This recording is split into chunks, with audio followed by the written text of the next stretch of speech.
This is Standing Watch. And now, Evangelist Norbert Link. Greetings, everyone, and welcome back to our Standing Watch program. At the very beginning of this program, I like to offer two free booklets to you, one entitled The Fall and Rise of Britain and America, and the other one entitled The Rise and Fall of Germany and Europe. So why the difference in those two titles, apart from the fact we're talking about different countries and powers? I will explain today why the difference. Because let us face reality. Both America and Germany are in decline.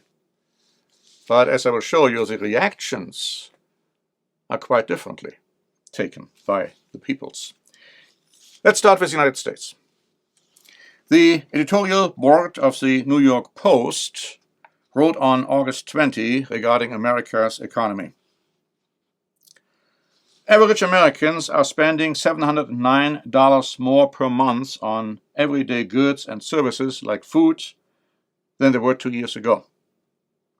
That is an eye-watering $8,508 yearly bump. Indeed, inflation since Biden took office totals 15%. Focus on daily essentials like food, power bills, mortgages, and prices are up almost 25%. Biden said in February we created more new jobs in 2 years than any president did in their entire term. No. Those were jobs lost during COVID that came back during the long employment recovery. Now, the tragedy is that many Americans are suffering economically and otherwise, but don't seem to connect the dots. Why is that? Here's an article by The Telegraph, dated August 20, referring to America's worldwide influence, so to speak. It says, in 2021, the Americans handed to the Taliban one of the most expensive and complete sets of military equipment in the world. The manner of the withdrawal from Afghanistan and the weakness it projected have had profound implications.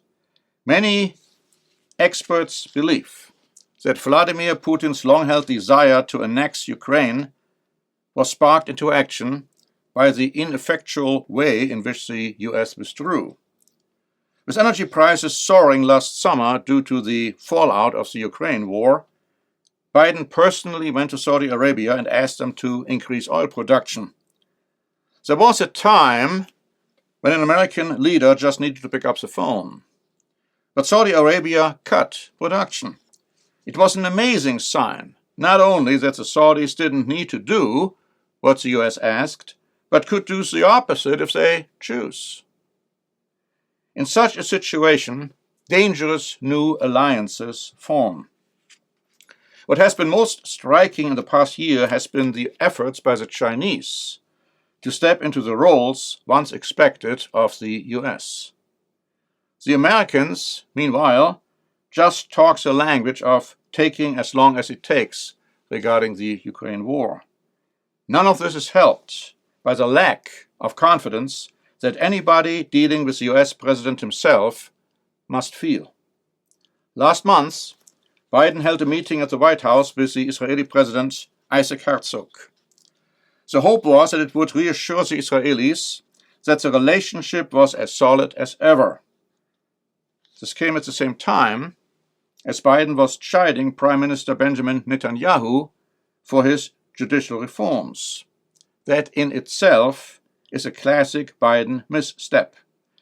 What business is it of the Americans if the Israeli government chooses to make long overdue changes to its Supreme Court system? The British article of The Telegraph is asking that question.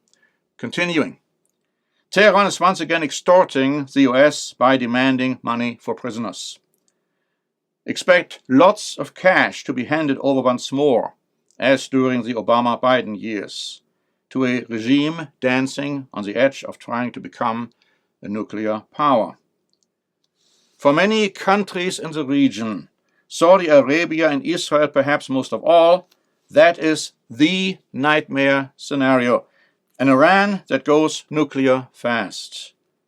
But then Iran is in a good position.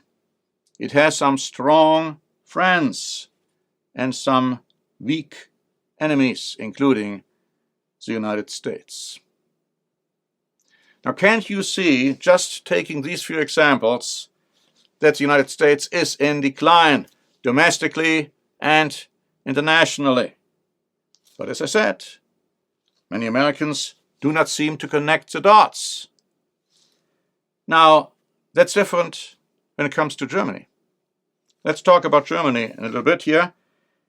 And let's start with Deutsche Welle, stating the following on August 18.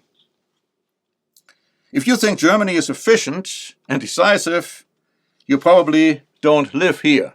I might want to interject if people tell me about what's happening in the United States. Of course, talking from the outside, I'm telling them, well, you obviously are not living here. Continuing. From unreliable passenger rail to long waits for public services, too few appointment slots to see doctors, not enough room in preschools, German institutions seem increasingly unable to meet the everyday needs of the population they serve. That has not gone unnoticed by the general public. Just 27% of people in Germany have the sense the state is able to fulfill its responsibilities. Germans are looking for leadership.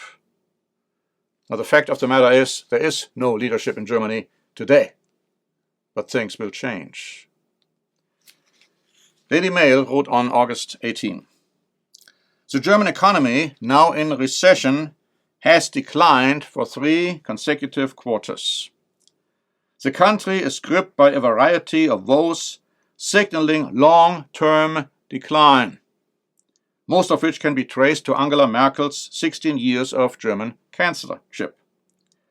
Germany's mighty car industry has its back to the wall, especially since it has no special advantages when it comes to building electric vehicles, and Berlin has inflicted such high costs on it. The same, by the way, is true for the United States. It says Chinese manufactured electric vehicles are eating away Germany's once huge share of the car market. There are a lot of ways to ruin a nation, the article concludes. Merkel and her successors seem to have discovered most of them. Let me add, Biden has also discovered many ways to ruin a nation. But the Germans see it. Many Americans don't seem to see it. Germans are looking for decisive leadership. They are looking for alternatives. And that explains the unparalleled success story of a party called the AfD, which of course has been known as the Alternative for Germany. The Washington Post wrote on August 18. Maximilian Krah, the newly elected top candidate of the far-right Alternative for Germany for the European elections, does not believe in watering down political messages to win centrist votes. The party is attracting a record number of German voters. In recent months, the AfD, has surged to become the second strongest political force in the country, after the opposition Christian Democrats, the party of Angela Merkel, polling at around 21%, ahead of all members of the country's liberal governing coalition. And if you look at the East German states, then the AfD is number 1. The article continues. While other European far-right parties have toned down and turned their focus to courting more centrist conservatives, the AfD stands apart.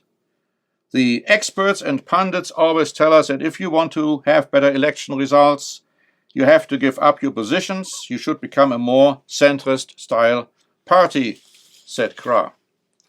We are not the kind of singer that asks what your audience wants and then sings a song, he said.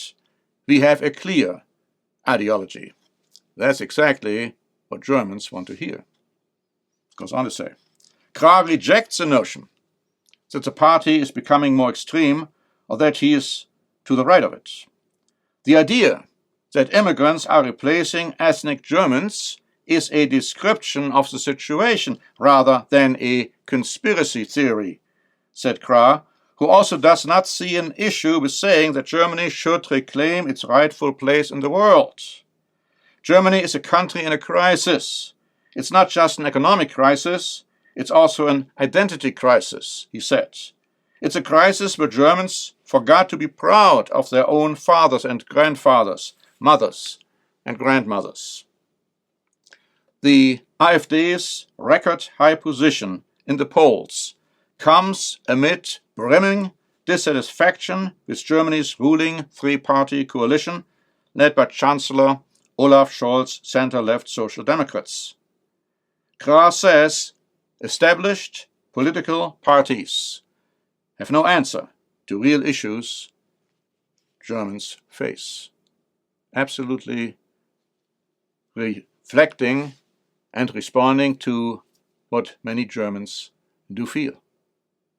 And so we see here in development in Germany, which again brings up what I have been talking about at the beginning of this program.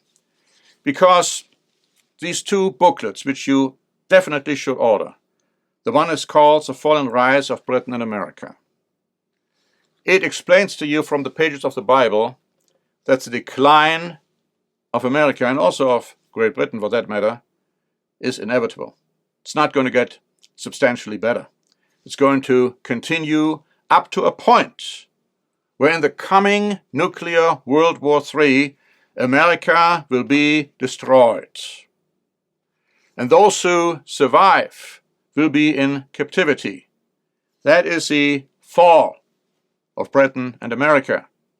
But then when Christ comes back, because this is going to happen just prior to Christ's return, he will restore America and Britain to a glory which those countries have never experienced before. And that is described as the rise of these nations and countries. Now, when it comes to Germany, we have titled this booklet, The Rise and Fall of Germany and Europe, because even though Germany is in decline, it is predestined to rise again, to become one of the most powerful blocs in the world, Europe, under German leadership. But they also, just prior to Christ's return, will fall, will be totally and completely destroyed. And the Bible tells you this also very, very clearly. And that is why you have the rise and the fall of Germany and Europe. You need to have that information as we reveal it to you from the pages of the Bible in these booklets. Please ask for free copies. Thank you very much for listening. And until next time, this is Norbert Link for the Standing Watch program.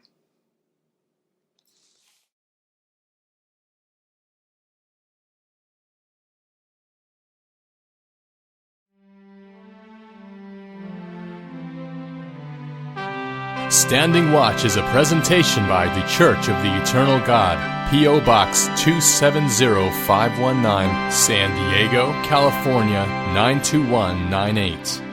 More information is also available at our website, eternalgod.org.